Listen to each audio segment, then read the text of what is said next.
Welcome everybody. My name is Sarah Winston and I'm a textile artist, primarily a weaver and dyer. And today we're going to do a very simple project, a bandana for Valentine. I chose red. This is the technique is called Shibori. What we're doing is actually Tegumo Shibori. I've simplified it so that we're going to do it, rather than do it traditionally with strings, we're going to be doing it with rubber bands that can be found anywhere. So Shibori is a word Japanese for pressing. But actually, there are many cultures that are doing the same simple technique of resist dye. In West Africa, it's called adire. In India, it has a different. It's called bandani. So you have, and then in the U.S., it's called tie dye. So this is what we're going to do. I will join a list. I'll give you a list of supply that you need. And we're going to get started. And I hope that you're going to have a good time. This back here is an example of different type of also resist, using plank, using stitches.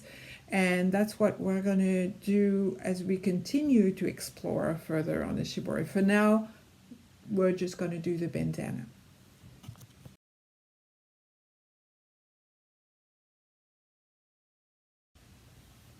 So here is the material that we're going to be using. First of all, you're going to cover the place that you're working on.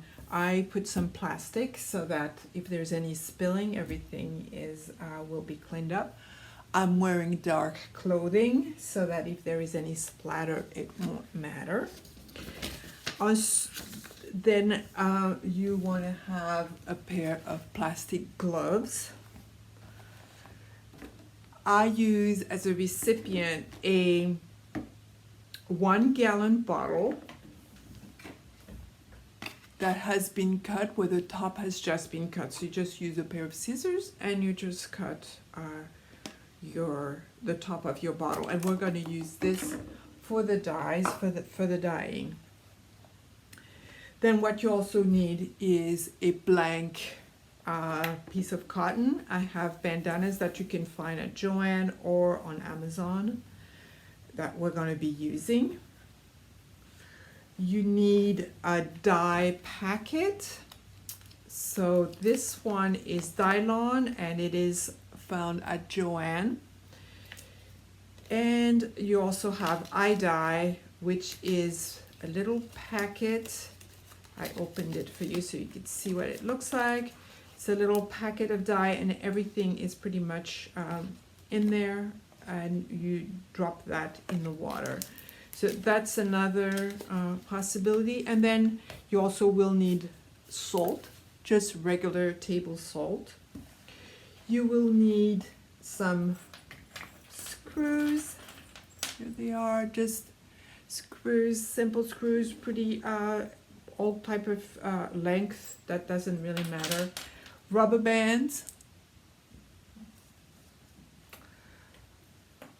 And a vanishing marker, or this is a washable pencil that I have. Also have just a regular pencil.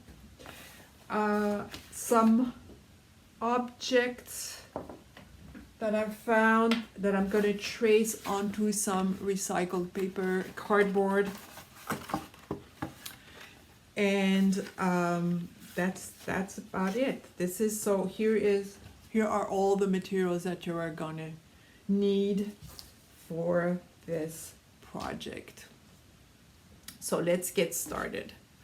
First thing, we're going to make some forms on our cardboard.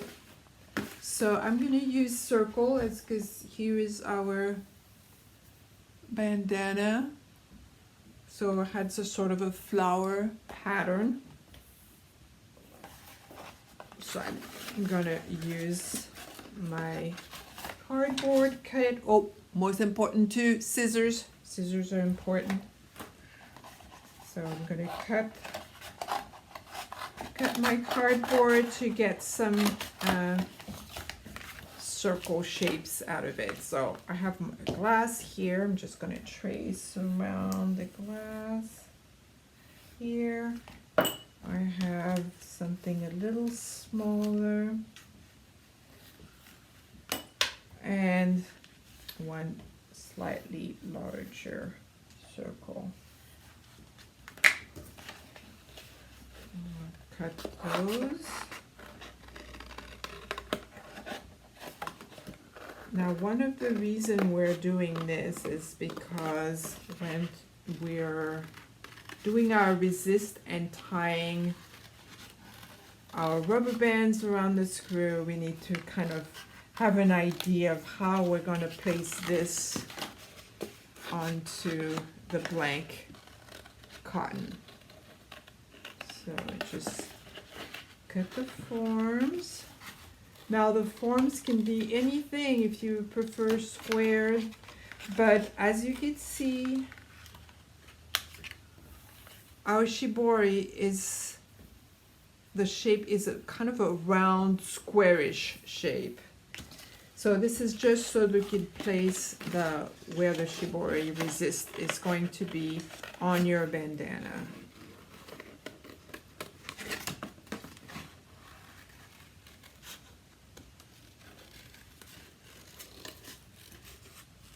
All right,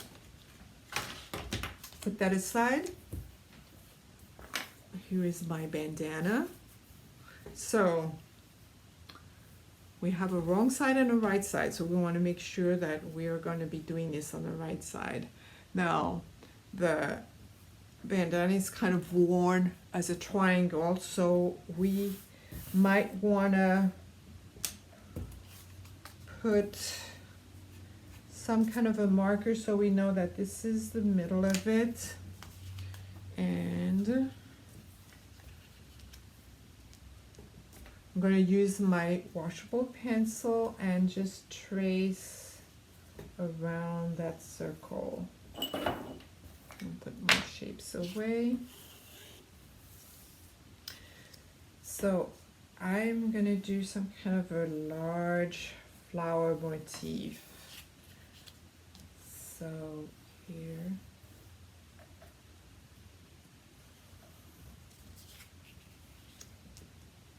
And that is really up to you, what exactly you want to reproduce. It's really, there's no right or wrong.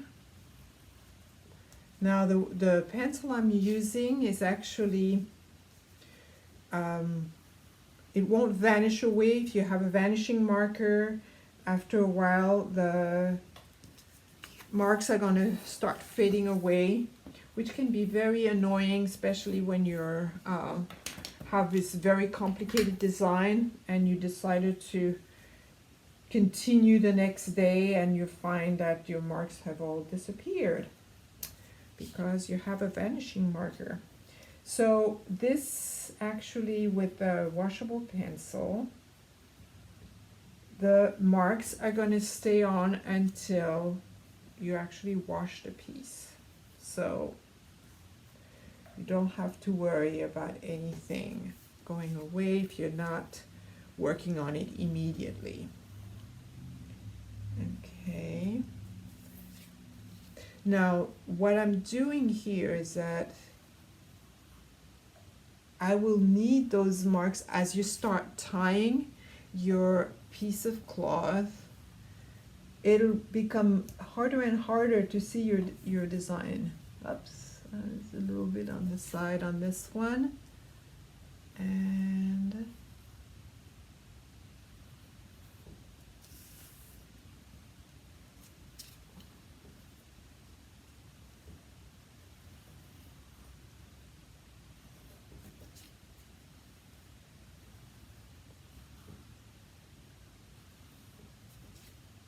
And I'm continuing like this all around my design, which is pretty much centered. Okay, and the last ones, start to be able to see some kind of a design appearing there. So this is the middle. So the next thing I'm going to do, and you can continue, I have a, if you want a smaller size going out that way, that's up to you. But as you can see, I'm pretty much in the middle here. The next thing I'm going to do is I'm going to make a little mark at the center of each one of those circles.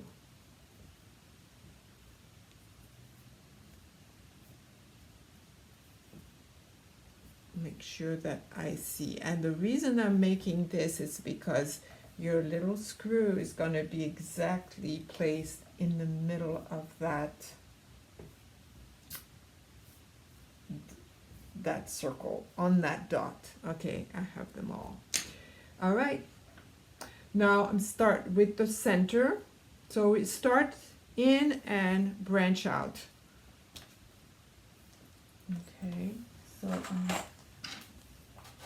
have several size screws. I have larger ones, smaller ones.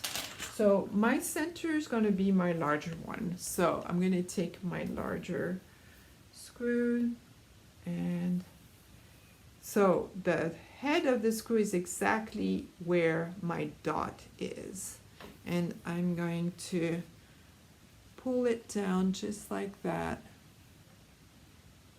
I'm going to take a rubber band and I'm going to start going around my screw as many times as you can. You want to make sure that your rubber band is going to stay in place there. Don't get it too tight so that it starts snapping, because then you got to start all over again. So as you can see, things are getting a little harder now to see. So this is why we have those circle and the dot. It really makes our work much easier. Again, place the head right under that dot, pull things down, it's like a little tent. Take a rubber band. I like to start at the base and then work my way up and then go back down again. Now again, you don't need to have it super tight, but you want it tight enough. And we continue. So I'm doing the next one here. So as you can see, I'm staying on the same level. I'm not going back down this way. I'm going to work around, and then I'm going to get to the last layer. All right, it's getting really all bunched up now. I'm getting down to the last row. You can choose, there are thin rubber bands, thicker rubber bands. If the rubber bands is thicker, it will make larger marks. Now you want to make sure that it's nice and tight, again, because this is cold resist. So what happens is that everything that has been tied and is covered with the rubber band will resist dye from penetrating inside. So that is what will give us the marks of the design. So that will remain white, or whatever is the original color of your piece. I'm going to use this thin one and go around. So if your rubber band is loose, what will happen is that the dye will seep underneath the rubber band, and you won't have a very clear mark. And if your rubber band happens to snap, don't worry, just take a new one and start again. So center your screw in the middle, I'm going to take a thinner one here and wrap it around.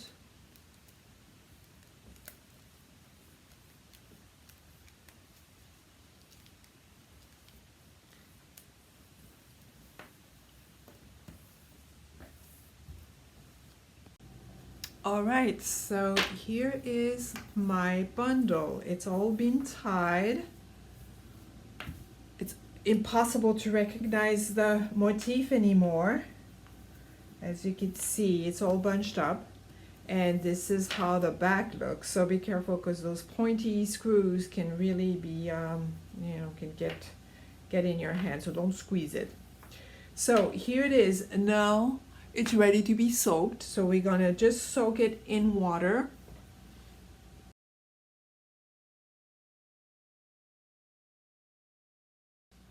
Okay, so your cloth has been soaked in water. I'm gonna squeeze it out gently, squeeze out the water, set it aside. And now comes the messy part. So we're gonna do the dye now that our cloth is ready to be dyed, to get some color. So I put on my gloves because the red will go on your fingers. You can take it off with Oxy Plus or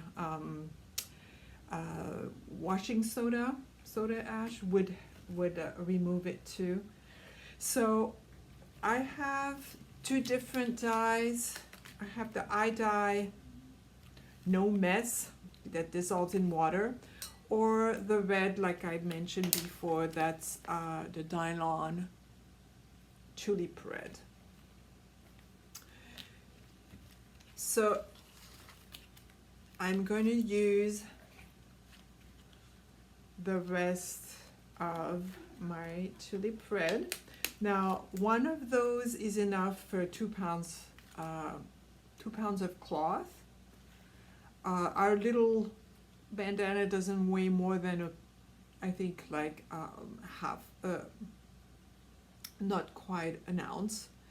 So we actually really don't need to have that much dye. But for the purpose of our project, we'll just use half of a packet. If you're using the eye dye, it is a bit messy because it's meant to just be dissolved directly in the water. But again, this is enough for 2 pounds, so this is way more than you need. What you could do is you can also cut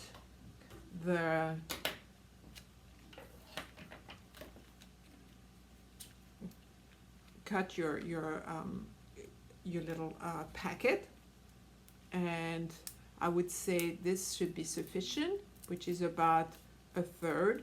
Now again, this will dissolve, so if you have a Ziploc bag and put the rest of your packet in a Ziploc bag.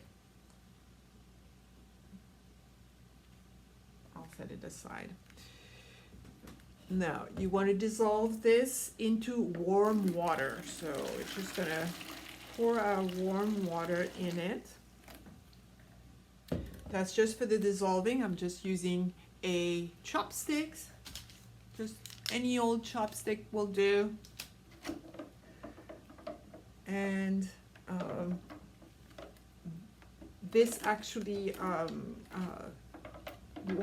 this plastic bottle can take a lot of warmth, so don't worry about I'm using pretty warm water. Not hot boiling water, but you know, really warm water. You could see I would say about 100, 110, 120 degrees. So I'm dissolving the dye. We can just go and actually swirl it around just like that. And now I'm going to add, put this aside, I'm going to add 1/4 cup, or about, let's see, about 4 tablespoons of salt. I mean, 2.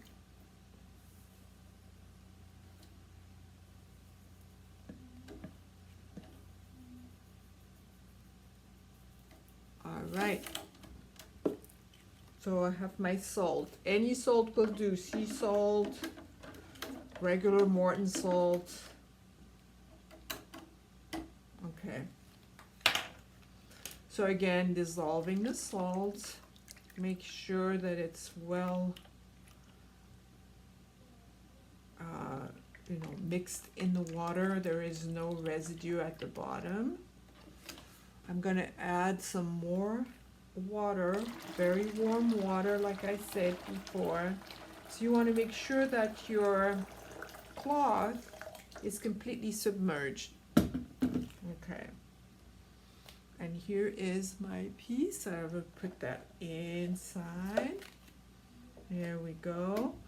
I'm going to mix it and set my timer to 45 minutes. And that's the amount of time that you need to have your textile in the dye bath. The first 10 minutes I would be mixing a little bit more, I mean, just do it regularly. You don't have to mix constantly for 45 minutes. Okay. So I will mix it a little bit, let it sit for 10 minutes, come back, do a little bit of stirring, and just let it do its thing. If you don't stir, what you might have is that you might end up having blotches and the dye not taken evenly. All right, I'm gonna let it set like that.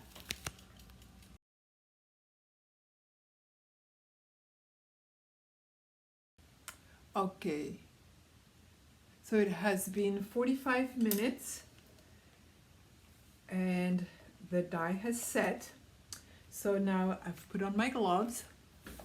So now what I'm gonna do is I'm gonna remove the cloth, squeeze gently the excess water. Again, not too hard because you have those screws sticking out.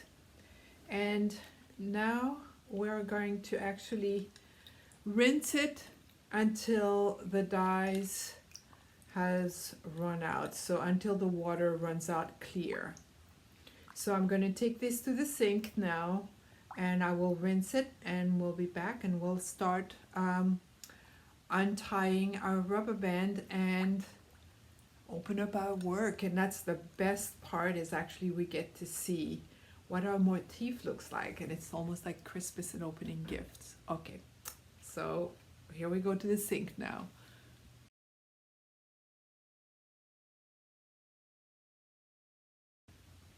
Okay, so I have rinsed my work and you can see the water is still a little pinkish. One hint,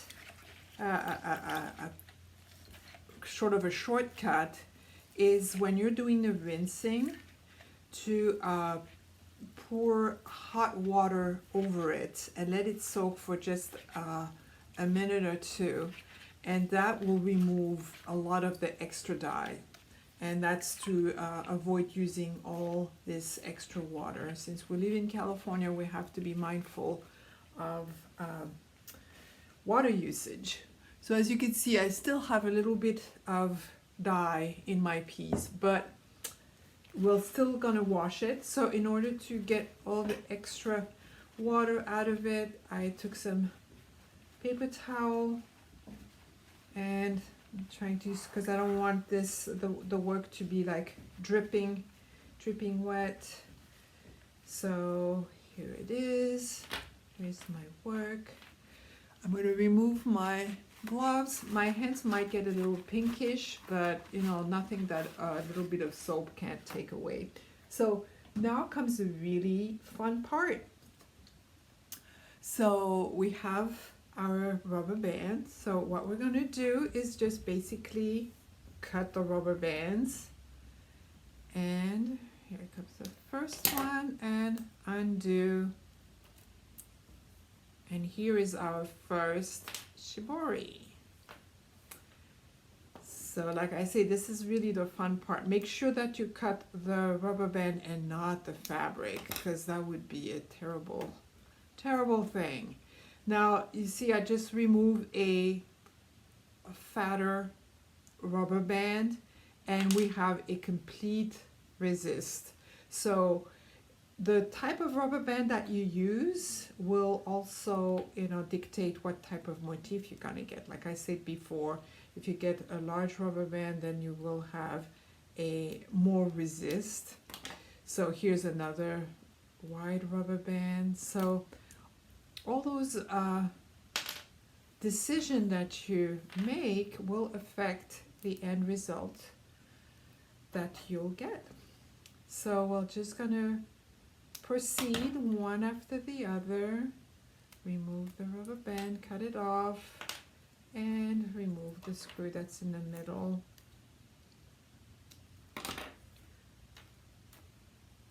Like I say, this is really the fun part. This is where you get to enjoy the result of your work. So this is a thin rubber band that I use for the central part, and you're gonna see the different motif that you'll get from that. Now this is my larger piece, so here it is. It's a gorgeous one.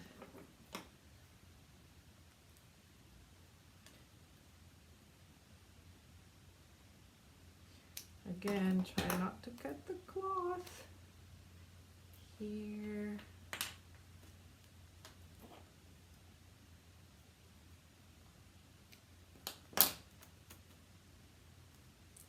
Now, using rubber bands is actually, and a screw in the middle, is not the traditional tegumo shibori, but this is something that we can, as you take more classes on resist on shibori, then that you can explore and work with thread instead. And the type of thread that we use is a really solid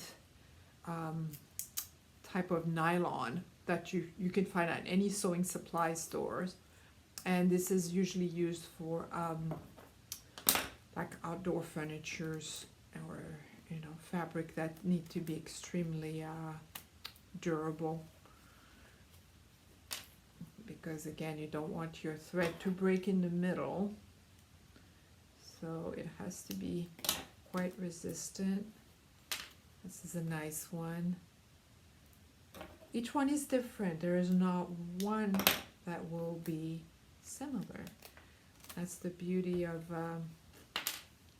creating things by hand. Nothing is the same. Each one has is unique.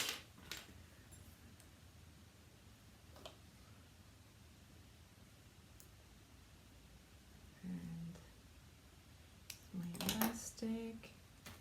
So far my hands are just a little pinkish, but it's not too bad at all.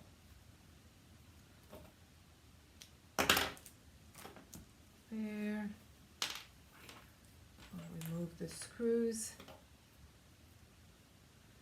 down to the last 4. Up, that one came up without even being cut. There.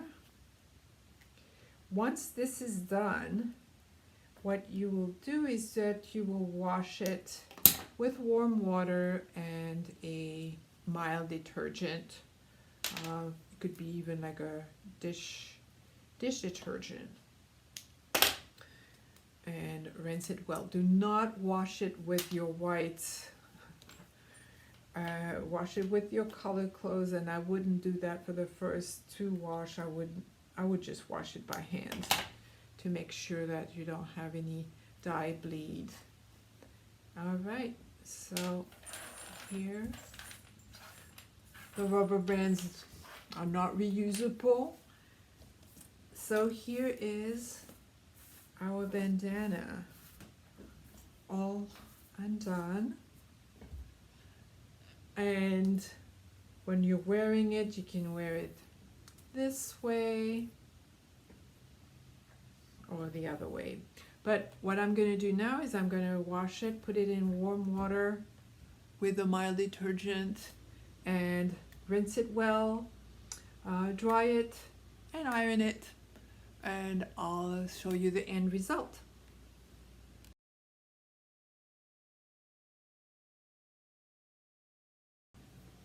All right, so here's our bandana. It's finished, looking great. So it was washed in mild detergent and then rinsed and ironed. And here it is opened. Ta-da! So this is just the beginning of a journey. Like I said, there is so much more that you can do. You can add different type of layers where you're doing a first layer of shibori with like a pale color, and then undo that, tie some more, build up onto another color that will go with yellow, something a little darker. It could be orange or and then you can build up like this, just like you would for watercolor, and have as many different colors as you want. Here we're just working with one color. And again, you get to choose. If you don't want red, that's not your thing. You could go ahead and choose blue, purple, or whatever, but this was just for Valentine's Day, and we chose that color because of that. So I hope you've enjoyed our little project.